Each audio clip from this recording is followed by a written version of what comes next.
What is shaken, Internet? This is Saltz bringing you the How to Tank for Dummies Grand Empress Shek'zeer LFR Guide.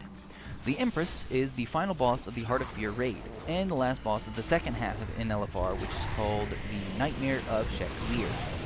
The trash leading up to the boss is mostly uneventful, but you'll be seeing them again, so I'll cover them briefly. The big one is just a brute, not doing too much here. The toxic guys continuously cast toxic bombs at random people, meaning they pretty much don't need to be tanked. Last up is the wind blades, which are going to be the real threat here. They will cast dispatch, I believe is what it's called, which is indicated by them spinning. They do a little spinning move. They do massive damage to the entire raid with this move, so they should be focused first. Additionally, you can interrupt dispatch, so do so. Not sure if it happens in the trash, but the wind blades will also fixate on random raid members walking slowly towards them. Try to mark them and let people know to interrupt dispatch.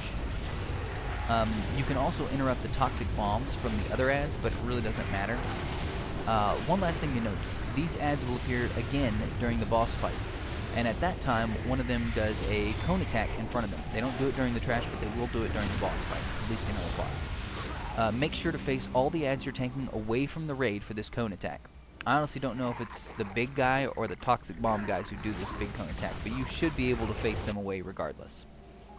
Shek'zeer herself is a little disappointing for the tanks, but not the least interesting boss ever. She's a 3-phase fight that requires 2 tanks. First up, Phase 1. For the tanks, simply turn her around and tank her facing away from the raid. You don't really have to do this, but it'll help everyone out with DPS. The only mechanic tanks need to worry about is the Eyes of Empress debuff she places on her targets. This debuff does nothing on its own, but if it ever reaches 5 stacks, the player will become mind-controlled until they die, and you're not going to have a good time.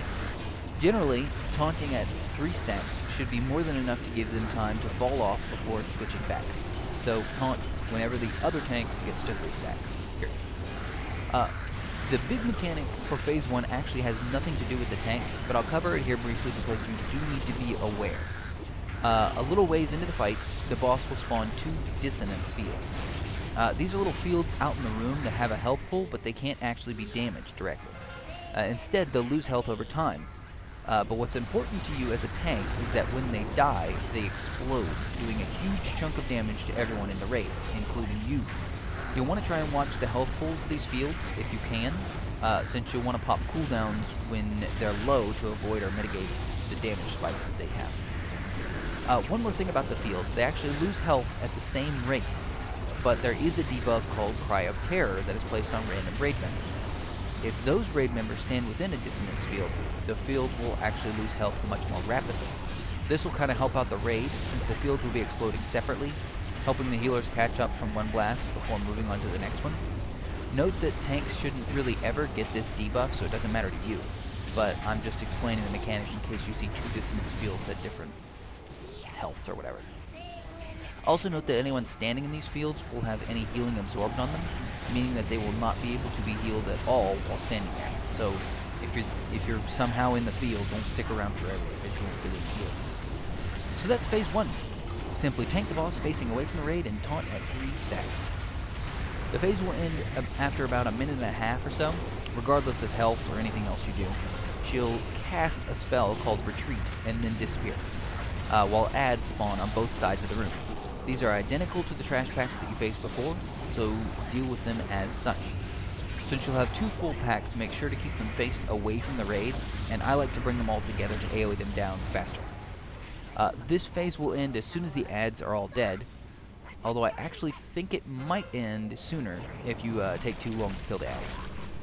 I think it maybe lasts another minute and a half or so, but I've always killed the ads first. There's not much else to say about Phase 2, since there really aren't any new mechanics or anything. Just AoE down the ads and continue on. After all the ads are dead, Phase 1 will begin again. This cycle will continue until you get the Empress to 30% health. This will begin Phase 3. Phase 3 is mostly a burn phase. As a tank, there really isn't anything different. You're going to continue to taunt at 3 stacks and keep the boss facing away. The DPS will have to become mobile in this phase, as the boss will stop creating fields, so no more dissonance fields, no more explosions. and instead start casting Consuming Terror. This is a huge cone that puts purple stuff on the ground, covering about a third of the room. The DPS will have to move out of the cone, as it'll do a giant chunk of damage and fear everyone who stands in it. If you see it anywhere close to you, move away, although it kind of rarely seems to target tanks. A lot of the damage that'll be going out in this phase, a lot of damage will be going out in this phase, so just watch your health and use cooldowns whenever you're tanking the boss.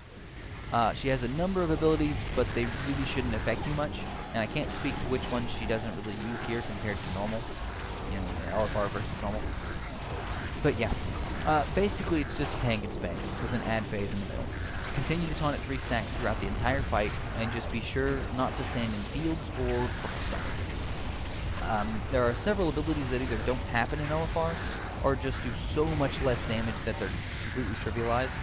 So I don't really have a good idea what the difference is between normal and LFR. Overachievers, I wish you luck, because I hear that she's a toughie. Well, I hope you enjoyed this guide for dummies. Please like, favorite, subscribe, all that jazz, and as always, you keep it salty, Internet.